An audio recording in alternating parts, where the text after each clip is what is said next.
Teman-teman, selamat datang kembali di channel Giri Toto. Akhirnya teman-teman, kami mendapatkan unit test dari Wuling Alphest. Yes, mungkin banyak yang penasaran dari teman-teman seperti apa sih rasa berkendaranya ketika dipakai lama gitu ya. Lalu seperti apa performanya, seperti apa fitur-fiturnya, lalu juga soal kenyamanannya kayak gimana. Mungkin banyak yang teman-teman penasaran. Untuk itu, lihat dulu videonya.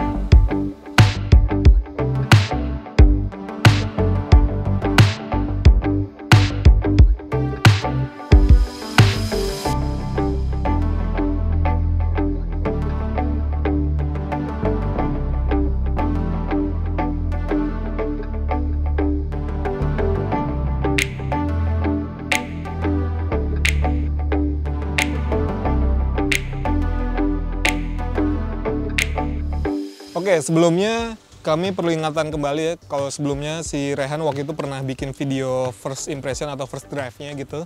Tapi saya sedikit mau mengingatkan kembali ya, terutama untuk soal desain dari eksteriornya. Jadi si Wuling Alphest ini adalah tipe iX ya, yang paling mahal. Dan kalau kita lihat secara tampilan, dia sudah pakai lampu LED proyektor yang bisa di-adjust juga ketinggiannya meskipun masih manual ya. Lalu yang saya suka adalah soal grillnya. Chrome-nya itu nggak terlalu lebay gitu ya.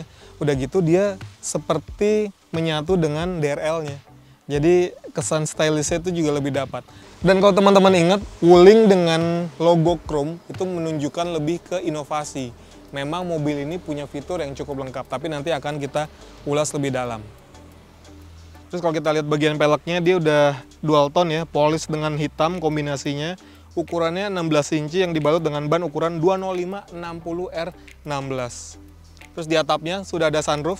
Nah, ini juga mungkin di beberapa rivalnya ada yang belum dapat sunroof. Tapi kalau di sini dia juga sudah sunroof. Tapi di beberapa ya, di kereta dia sudah panoramik, di HR-V dia juga sudah ada panoramiknya. Meskipun bukanya masih manual gitu ya.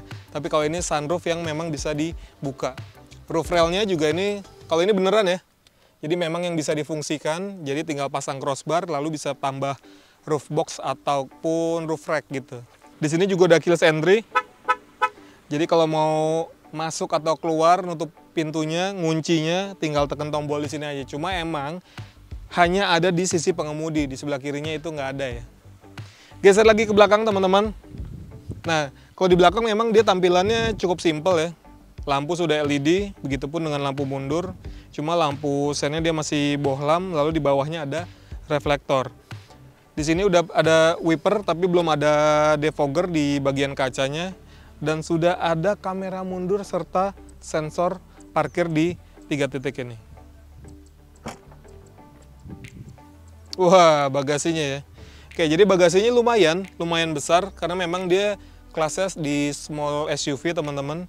Sehingga bagasinya cukup panjang, dan kalau misalnya kita mau nambah lagi kapasitas bagasi, jok ini kedua-duanya bisa direbahkan ya. Cuman memang dia belum dilengkapi dengan cover di bagian bagasi. Itu aja sih paling. Terus kalau kita lihat di bagian bawahnya, ini juga tetap ada beberapa kompartemen ya, serta ban serep yang ukurannya sama persis dengan yang digunakan di roda. Hanya saja peleknya dia masih pakai pelek kaleng, bukan pelek alloy. Ini salah satu small SUV yang bisa dibilang punya sudut kemiringan jok belakang yang cukup rebah. Ini asli, ini bisa mundur banget sih ya. Ini bikin perjalanan jauh misalnya, kita kalau mau lebih santai itu bisa enak banget. Cuma kalau misalnya jalannya deket-deket aja, kita bisa posisinya nggak terlalu rebah gitu kan. Dan ini dua-duanya juga bisa di reclining ya.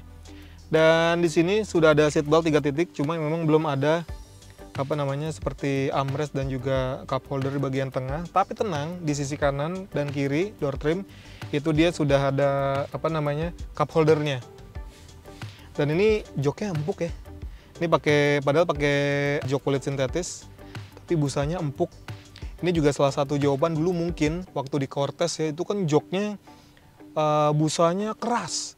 Nah, begitu ada input dari konsumen, lalu teman-teman media juga bilang banyak yang keras, lalu langsung di facelift berikutnya dibikin empuk banget. Nah, kalau ini udah bikin empuk nih, supaya mungkin nggak ada protes lagi dari konsumen.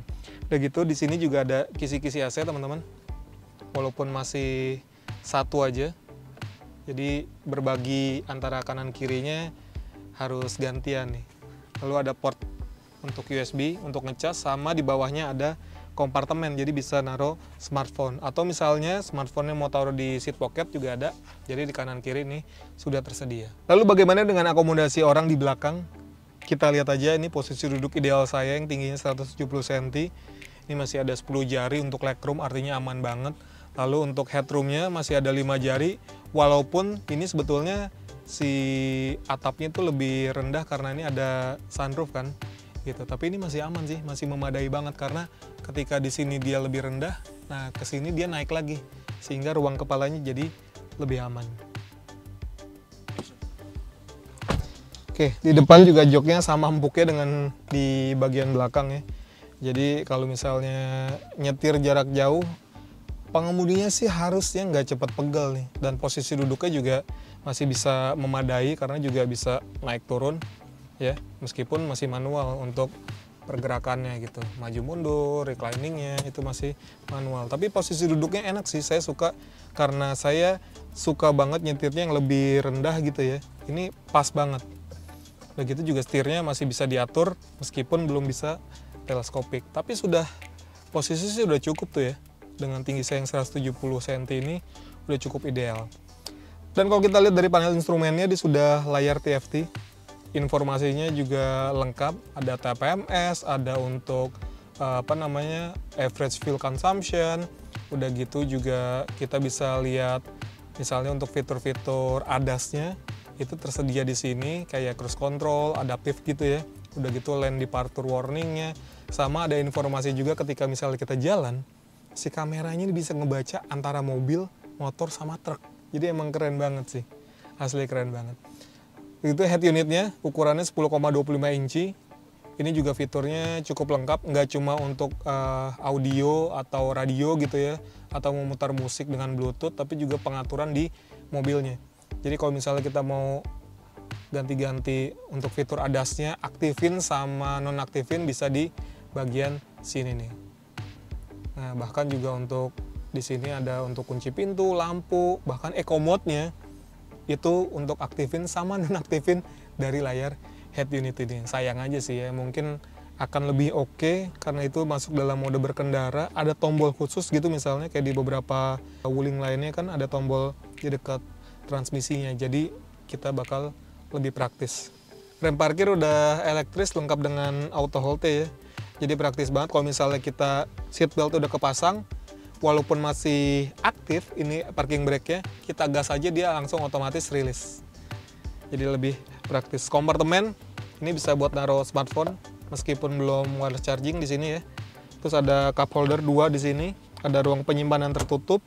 Di sini juga ada door trim, ada beberapa tempat untuk cup holder. Lalu di sini ada slot untuk kartu. Jadi ada 2 buah kartu. Biasanya kan kita bawa kartu elektronik untuk parkir atau untuk bayar tol. Di atas sudah ada sunroof yang bisa dibuka. Dan ini sudah bisa menggunakan perintah suara dari WIN ya, atau Wuling Indonesian Command. Halo Wuling. Halo. Tutup sunroof. Oke, menutup sunroof. Jadi untuk pengaturan WIN-nya itu bisa untuk buka tutup kaca, sunroof, bahkan untuk pengaturan AC kalau misalnya kita kedinginan atau kita kegerahan, itu bisa dilakukan melalui perintah WIN. Dan juga sebetulnya mobil ini sudah dilengkapi dengan remote control app ya. Artinya kita pakai aplikasi namanya Wuling Plus. Aplikasi itu ada di Android dan juga iOS, sehingga kita bisa untuk kontrol buka tutup pintu atau nyalakan mesin melalui aplikasi tersebut. Dan sebetulnya saya sih penasaran nih, seperti apa sih rasa berkendaranya, karena banyak yang bilang ini mobil nyaman banget. Nyamannya senyaman apa? Langsung aja kita cobain.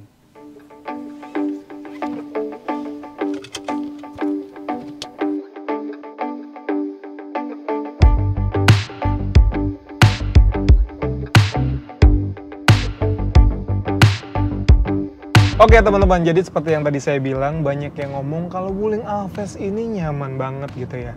Oke, dari fakta yang kami temui memang Ini bantingan suspensinya asli enak banget, empuk banget, nyaman banget.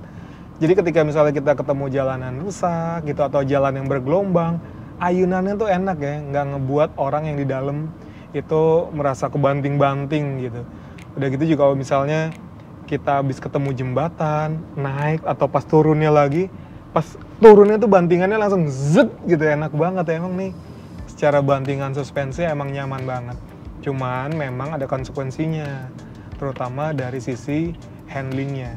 Jadi handlingnya ketika kita ajak manuver di kecepatan yang cukup tinggi, lalu kita tekuk sambil belok gitu ya, itu kerasa tuh body rollnya jadi lumayan berasa ya, misalnya kayak gini. Tuh. Jadi lumayan tuh bantingannya, kita kayak digoyang-goyang. Tapi ya sekali lagi, ini kan sebetulnya bukan mobil yang untuk manuver kenceng gitu. Kalau mau yang kayak gitu kan bisa pakai sports car misalnya. Dan soal kenyamanan juga nggak cuma dari bantingan suspensi, tapi soal kekedapan kabin yang saya rasa ini bisa jadi small SUV yang cukup baik nih. Karena memang kalau kita, dari yang kami rasakan, ini suara di luar tuh hampir nggak kedengeran gitu ya. Coba sekarang kita bandingin antara suara luar ya. Tuh, suara anginnya kencang. Ini padahal mobilnya nggak kenceng-kenceng banget gitu ya. Tapi ketika kita tutup, langsung hening lagi.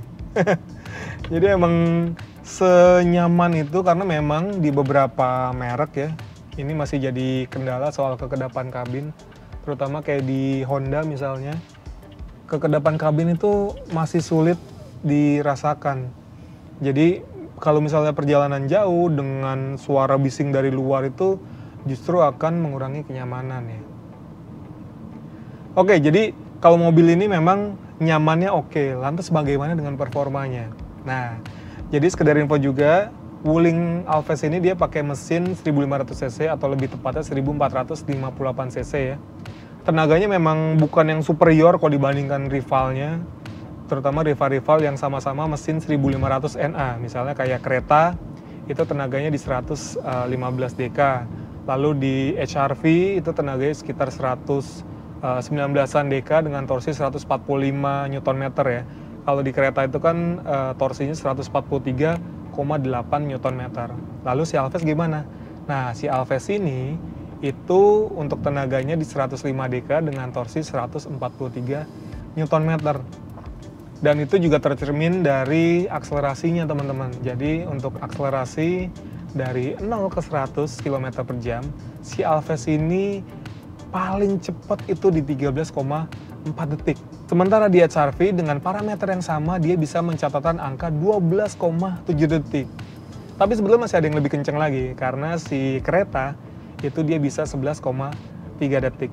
Jadi memang ya sebanding ya antara performa tenaganya dengan akselerasinya. Oke, lantas bagaimana dengan performa efisiensi, terutama untuk konsumsi bahan bakarnya ya. Oke, jadi di rute dalam kota dengan kecepatan rata-rata 22 km per jam, si Alves ini mencatatkan angka 13,1 km per liter. Sementara di rute tol dengan kecepatan rata-ratanya yang 90 km per jam itu, dia berhasil mencatatkan angka 16,1 km per liter. Apakah itu irit? Mungkin masih bisa dibilang irit, tapi kalau dibandingkan rivalnya, masih ada yang lebih irit lagi ya. Kalau di HR-V, di rute dalam kotanya itu, di 14,9 km per liter, itu sama tuh dengan si kereta, di 14,9 km per liter. Tapi di rute tolnya, HR-V itu bisa sampai 17,8 km per liter, sementara si kereta itu bisa sampai 20 km per liter. Jadi memang gapnya masih agak lumayan jauh ya. Dan memang sih kalau kita ngelihat dari performa mesinnya, ini belum yang superior banget, terutama kalau di putaran bawah. Ini berasa nih, kayak apa ya, kayak powernya agak kurang gitu. Tapi sebetulnya juga ini ada pengaruh sama mode berkendara juga sih ya.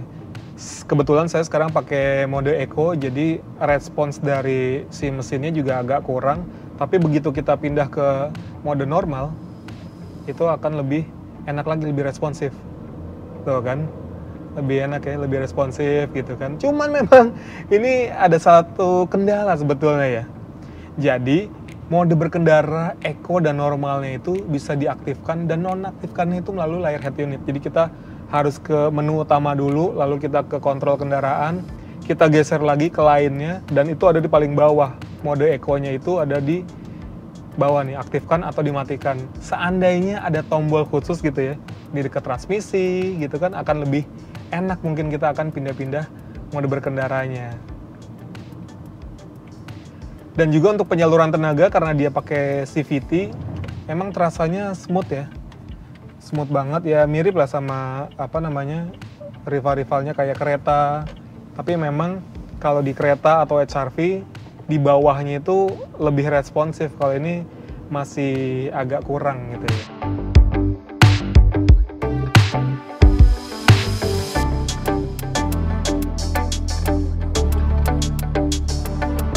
Lantas bagaimana soal fiturnya? Nah, ini fiturnya juga lumayan lengkap untuk ADAS-nya terutama ya, karena dia udah punya adaptive cruise control, kita tinggal nyalain tombolnya ada di sebelah kiri. Udah gitu, adaptive cruise control-nya ini dia lengkap dengan traffic jam assist. Jadi ketika misalnya kita dalam kondisi macet, lalu mau jalan lagi, kita nggak usah ngeset-ngeset lagi tuh. Dia udah langsung ngikutin. Dan juga dia ada lane recognition. Jadi ketika misalnya kita ngeset nih di 62 km/jam, sekarang kita set di 60 lah ya. Nah, begitu jalanan di depan agak belok, dia akan ngerem. Artinya si mobil akan mengurangi kecepatan supaya beloknya itu nggak bablas gitu ya. Jadi terasa lebih smooth. Nah, misalnya kayak gini, kita belok nih. Tuh, dia akan mengurangi kecepatan dulu, lalu ketika sudah lurus lagi, dia akan menambah lagi kecepatan. Tadi agak sempet ngerem sedikit teman-teman, karena di depan tadi ada motor gitu ya. Ini memang salah satu yang sensitif banget menurut saya. Jadi kemarin beberapa kali saya dipotong motor, langsung tuh emergency braking assist-nya dia langsung aktif, sehingga orang di belakang takutnya kaget kan. Dan saya pun jujur aja kaget sendiri gitu, sesensitif itu. Tapi ya memang balik lagi, fitur ADAS ini fungsinya adalah untuk membantu si pengemudi. Ketika misalnya kita lagi meleng, ada motor yang motong atau orang nyebrang gitu, tiba-tiba dia akan kebantu untuk minimalisir tabrakan. Ya memang sih sebetulnya bisa dimatiin atau dinyalain juga, tapi ya sayang aja mobil ini udah punya fitur kayak gitu tapi kok dimatiin. Udah gitu juga ada lane departure warning ya, kalau misalnya markanya tegas, dia akan ngasih informasi berupa bunyi dan juga getaran di setir teman-teman. Dan ini juga bisa dipilih ya, teman-teman mau cuma bunyi doang gitu ya, tanpa ada getaran, itu bisa banget. Jadi semuanya bisa dipilih sesuai dengan kebutuhan.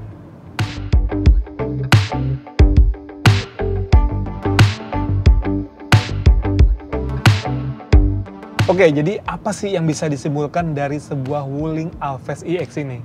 Yang pertama mungkin dari soal mesin ya. Dia masih sulit menyaingi rival-rivalnya yang sesama mesin 1500 NA. Andaikan dia pakai mesin Wuling Almaz yang turbo itu, 1500 turbo mungkin akan lebih oke ya secara akselerasi maupun dari konsumsi bahan bakarnya, karena power to weight ratio-nya akan lebih baik. Udah gitu juga di sini kalau bisa nih teman-teman di Wuling ya, tombol eco-nya ada yang tombol fisik gitu supaya akan lebih memudahkan. Alih-alih dia pakai ini, memang secara tampilan jadi keren gitu ya, futuristis, tapi kita jadi kurang praktis gitu kalau untuk hanya sekedar pindah ke mode eco atau di mode normal. Lalu juga soal bantingan suspensi, bener banget ini bisa dibilang jadi salah satu small SUV yang punya bantingan paling nyaman ya.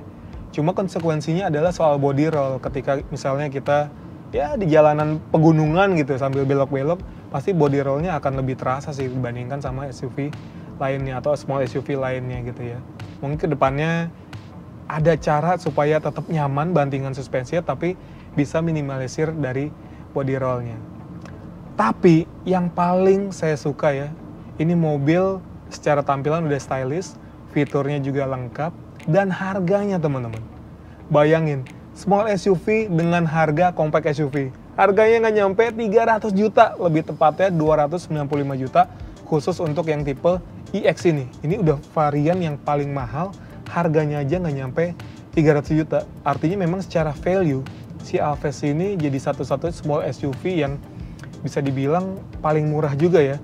Artinya dengan fitur yang ada, bodi yang besar, dan juga kelengkapan yang ada, dia memiliki value yang cukup tinggi nih, dengan harga hanya 295 juta. Kalau teman-teman gimana? Oke nggak dengan harga segini, dengan apa yang didapatkan? Silahkan sampaikan di kolom komen ya.